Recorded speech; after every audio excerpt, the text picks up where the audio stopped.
This bulletin proudly brought to you in association with Alex Campbell's Menswear.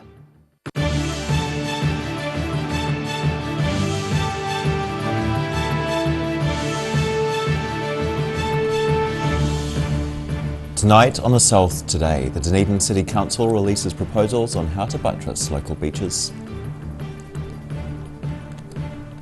A motorcycle rally covers 2,000 kilometres across the South Island. And a kowhai tree is planted to mark 100 years of Women's Institutes.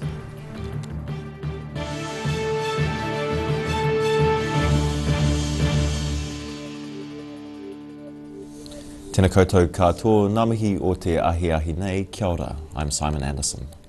The Dunedin City Council has announced concept plans for the future of the city's beaches, which could cost $100 million over a number of years. The council now wants public feedback on a variety of plans aimed at conserving the coastline and more. Plans to mitigate coastal erosion on Dunedin's beaches could come at a significant price tag. Across the whole section of coast, if we were to look at it all and if all the stuff was to be at least considered, it would be hundreds of millions. Yeah. Concept plans for the future of St Clair, Middle and St Kilda beaches up to Lawyer's Head have been unveiled by the Dunedin City Council. A redesigned seawall at St Clair, moving an old landfill away from Middle Beach and creating better access at St Clair are all possibilities for Dunedin's coast over the next 100 years. Through this we want to tackle some big challenges like the landfill at Kettle Park and erosion of the beach, but there's also opportunities to look at some of the other things like improving access and potentially some of the environment and wildlife, things like that as well. Options include shifting playing fields, bolstering sand dunes and installing groins or breakwaters. The DCC understands some ideas won't please everyone, which is why the council is opening up a consultation period set to end near the end of March. You're right, certain options can negatively impact surf amenity and surf break, which is obviously a really important consideration going forward. Yeah. Following community consultation and feedback from about 1,200 people, the council has created a series of images to give people a range of options to think about. The best outcome is that people come to our workshops and get involved and let us know what they think and share their thoughts with each other and one another and tell their friends to come along and get involved. That's the best outcome. We want this to be something that's really well informed by our community. The information is on the council's website and the next round of consultation runs until March 29th. In Dunedin, The South Today. Emergency services across Dunedin stopped work for a minute's silence at 12:51 this afternoon. The ceremony was part of a nationwide series of memorials to mark the 10th anniversary of the devastating quake that killed 185 people and injured many more. Just around lunchtime on a Tuesday, the 22nd of February 2011, a magnitude 6.3 earthquake struck Christchurch, destroying thousands of buildings and homes. Today, those who died, the brave survivors and the first responders were remembered 10 years on. Over 200 motorcyclists took part in a mammoth 48-hour rally. Starting in Oamaru, they rolled across the South Island covering 2,000 kilometres. These motorbike riders are ready to spend much of the next 2 days in the saddle as they ride around the South Island in this year's TT2000 rally. The TT2000 is an annual motorcycle challenge thrown out to all motorcyclists in New Zealand to ride a known course, different course each year, and that course entails around about 50 checkpoints all over the South Island that need to cover 2,000 kilometres in 48 hours. Starting and finishing in Oamaru, the bikers will cover 2,000 kilometres as they travel to 50 different locations in the South Island, taking pictures to prove they've been to each checkpoint. This year's theme is Scotland, with riders visiting places such as Duntroon, Roxburgh and Dunedin. The event is now in its 13th year, and organiser Wayne Pole says the number attending is constantly growing. 2009 they had about 60 riders, I think. This year we've had 270 riders register, and we've got 231 people starting here today. The TT2000 is set to finish back at Oamaru on midday Sunday. In Oamaru, the South Today. The Clutha District community's Chinese New Year celebrations have been cancelled due to asbestos. The celebrations were to be held at the Lawrence Chinese Camp this Friday, but asbestos has since been discovered in the historic Empire Hotel. While only small amounts of the substance were detected, organisers say it requires extreme caution. The rest of the historic camp remains safe to visit, and an open day will finally be held once the hotel gets the all clear. The New Zealand Federation of Women's Institutes has planted a kōwhai at Dunedin's Botanic Garden to mark 100 years since the organisation was founded. The Federation was started in 1921 to provide further education for women. There was plenty of fun and friendship when over a dozen members of the New Zealand Federation of Women's Institutes planted a kōwhai in Dunedin's Botanic Garden to mark 100 years since the organisation was founded. Local leader Mary Reet says when they first started in 1921, there was a strong focus on providing education for women. A lot of women obviously at the time were finding it hard to get the same education as men. And quite interesting, if you look at the history, some of the women back there were learning how to change tractor tyres and, you know, how to do stuff like that. The sapling they've planted is a large-leaved kōwhai, which occurs naturally in the central east of the North Island, and was chosen in recognition of the area where the Women's Institute's founder, Anne Spencer, lived. It's one of about 40 kōwhai being planted across New Zealand to celebrate the centenary. Hopefully there'll be another group of women here who are still believing in Institute, celebrating 200 years, because we're always going to need fun and friendship. Since the Federation of Women's Institutes began, the activities have evolved. With education now being an easier goal for women, the Federation instead puts a lot of effort into fundraising for good causes. One of our charities supports young people who are doing education, so we make education grants, and we also raise money for medical research as well. So we're not just tea and scones. The planting was followed with a picnic lunch and socialising in the garden. In Dunedin, the South Today. Still to come on the South Today, hundreds of dead fish are found in a local stream, and those at Kavanagh College are experiencing a severe case of déjà vu. Find out exactly what that means after the break.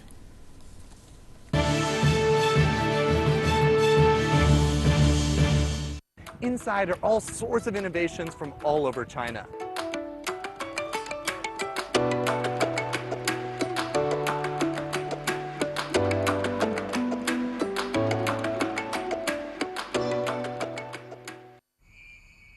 TV, our favourite babysitter. But it can be tough keeping up with what our tamariki are watching. Luckily, the Broadcasting Standards Authority has made some smart changes to the classification labels. Ooh! Plus changes to the time of day certain rated shows will air, and awesome new parental lock features, meaning your babysitter's job is safe. Find out more at safeviewing.co.nz. A poorly maintained heat pump can lose up to 35% of its output. The Mr. Heat Pump Cleaner team are experts. Their specially developed chemical wash is totally biodegradable. Call Mr. Heat Pump Cleaner and get the job done by the professionals.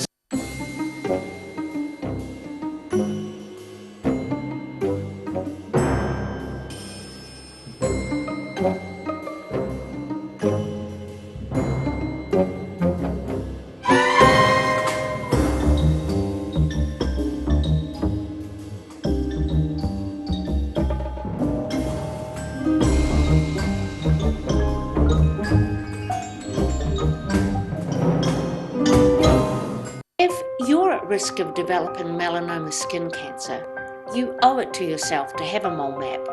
Mole map is coming to your area. Phone today to make an appointment. It could save your life.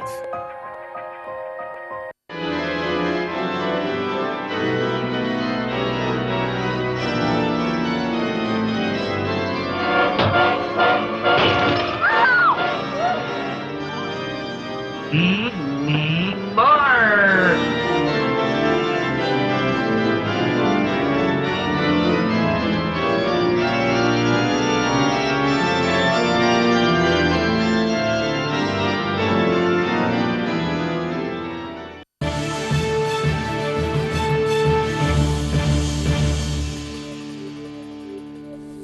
mai anō.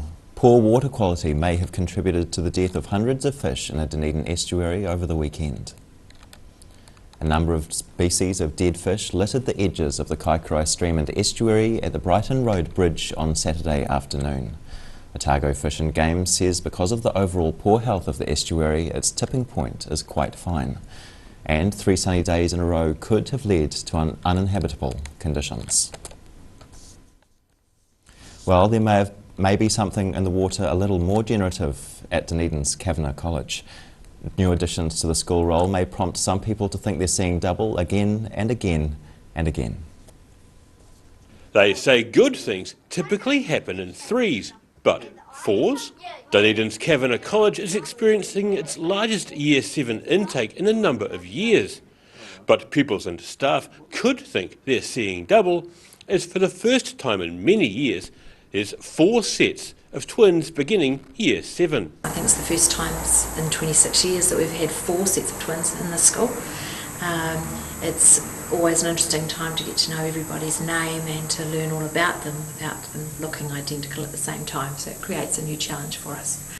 There are the Kettish twins, the Maka twins, the Davis twins, and representing the young women's team, the Moatane twins. The Kettish twins admit to pranking teachers in the past. He wore my glasses and went to my class with my bag, and then I did the exact same but without my glasses.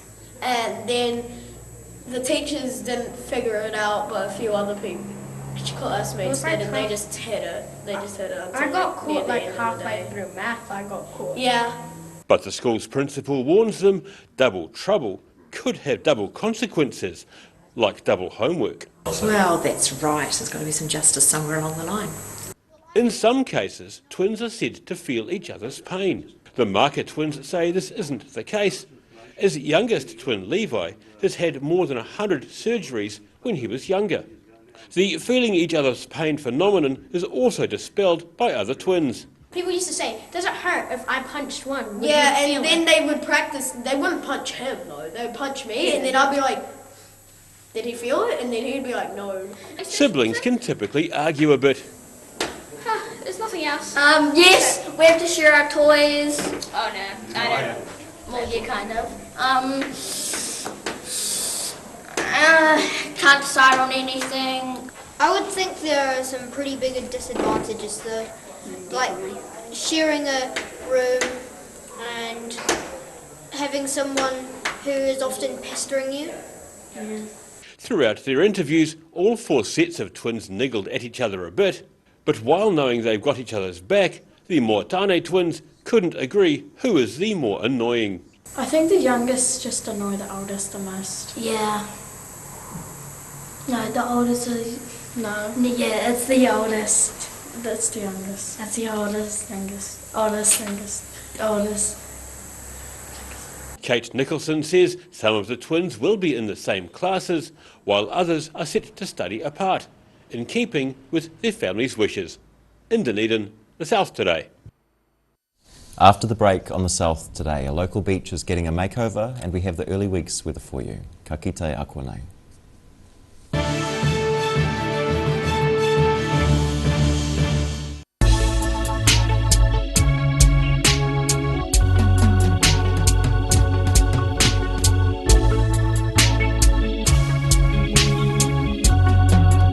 What have you got? Okay. Chicks World, party time, excellent. Love it.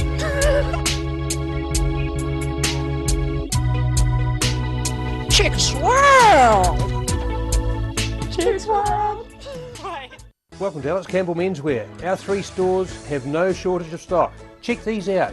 We've got the Dunedin print t-shirts. Check out our zillions of short sleeve shirts. These are crackers. They iron themselves in the wash. Iron cheetah they're called. And there's some really cool polo shirts. Look at all the bright colours.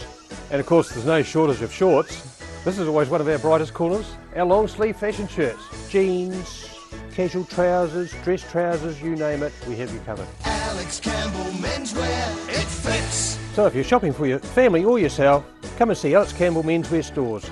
We're full of stock. A poorly maintained heat pump can lose up to 35% of its output. The Mr. Heat Pump Cleaner team are experts. Their specially developed chemical wash is totally biodegradable. Call Mr. Heat Pump Cleaner and get the job done by the professionals. If you're at risk of developing melanoma skin cancer, you owe it to yourself to have a mole map. Mole map is coming to your area. Phone today to make an appointment. It could save your life.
Ino rangatira mā, welcome back. 10 years in the planning, the creation of an attractive beach on the Otago Peninsula is about to commence. Port Otago will build 3 rock groins at Te Rauani Beach near Harwood. Sand will be deposited at the northern end to restore around 300 metres of eroded coastline. The Dunedin City Council will contribute to the project with a new car park and upgraded playground. Locals say they are thrilled Port Otago has finally been granted resource consent for the beach restoration work. And now recapping tonight's top stories on the South today. The Dunedin City Council released proposals on how to buttress local beaches.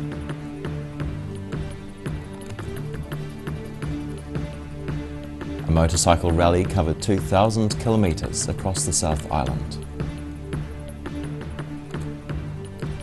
And a kōwhai tree was planted to mark 100 years of women's institutions.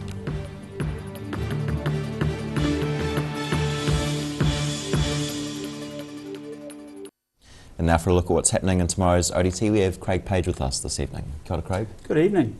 All the focus on Christchurch today, of course, 10-year anniversary of that tragic earthquake which claimed the lives of so many. We've got lots of coverage in tomorrow's paper about that.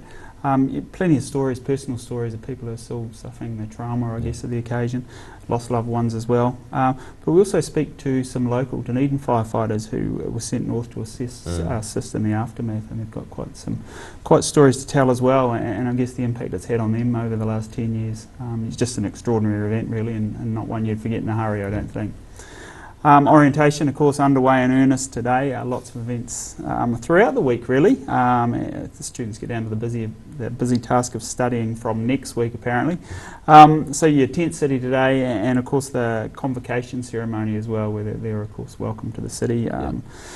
The Mayor will be giving them a reminder of their responsibilities as members of the Dunedin community. In other words, behave while you're here. So yeah, big day for them, and the weather's going to be great all week as well by the looks of it, so it's going to be lots of fun out there.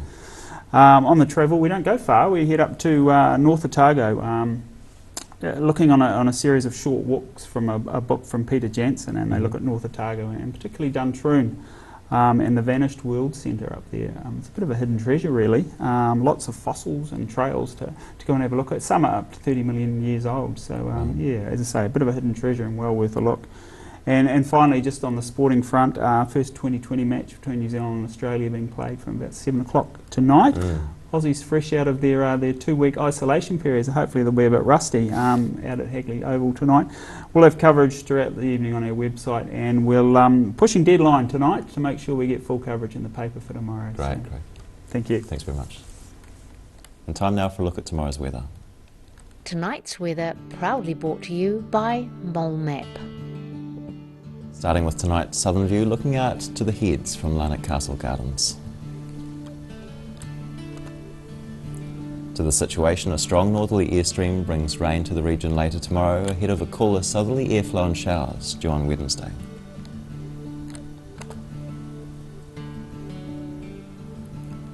Starting at the northwest of the South Island, 21 and 22 degrees for Westport and Greymouth respectively, both with cloud.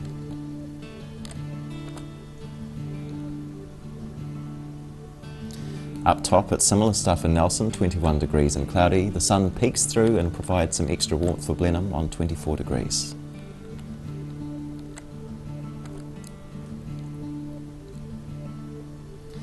And it's warm in Canterbury, 26 degrees and scattered cloud for both Kaikoura and Christchurch, slightly cloudier and slightly warmer in Ashburton on 27.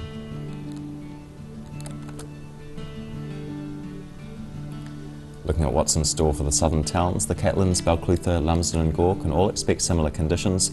Strong northerlies with late rain and a high of 20 degrees.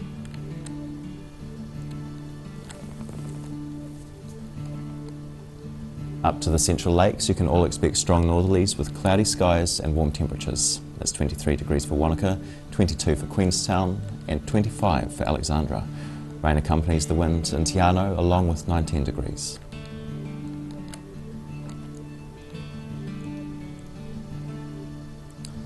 Those northerlies continue further up the island and the temperatures keep rising too. 23 and cloudy for Twizel and Omarama. There's high cloud on the coast, 25 in Oamaru, 29 for Timaru.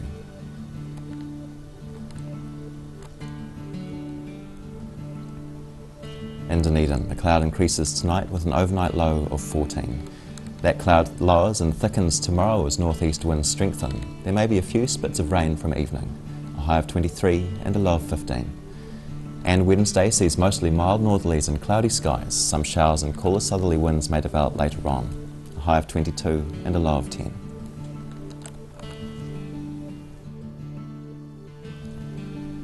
And in Invercargill, cloud increases and northerlies freshen tonight with an overnight low of 14. Cloudy tomorrow too, and rain and northerly winds develop. A high of 19 and a low of 14 again. And rain eases to showers on Wednesday as strong northerlies reverse to cool, fresh southerly winds, a high of 18 and a low of 9 degrees. And that's the news this Monday. For the latest news from the southern region, head online to odt.co.nz and follow Channel 39 on Facebook and YouTube. Nō reira, kia pai te pō, ka kite anō.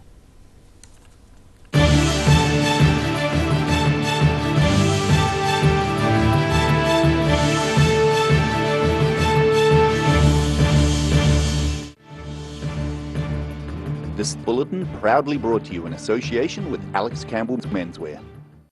Supporting local content so you can see more of New Zealand on air.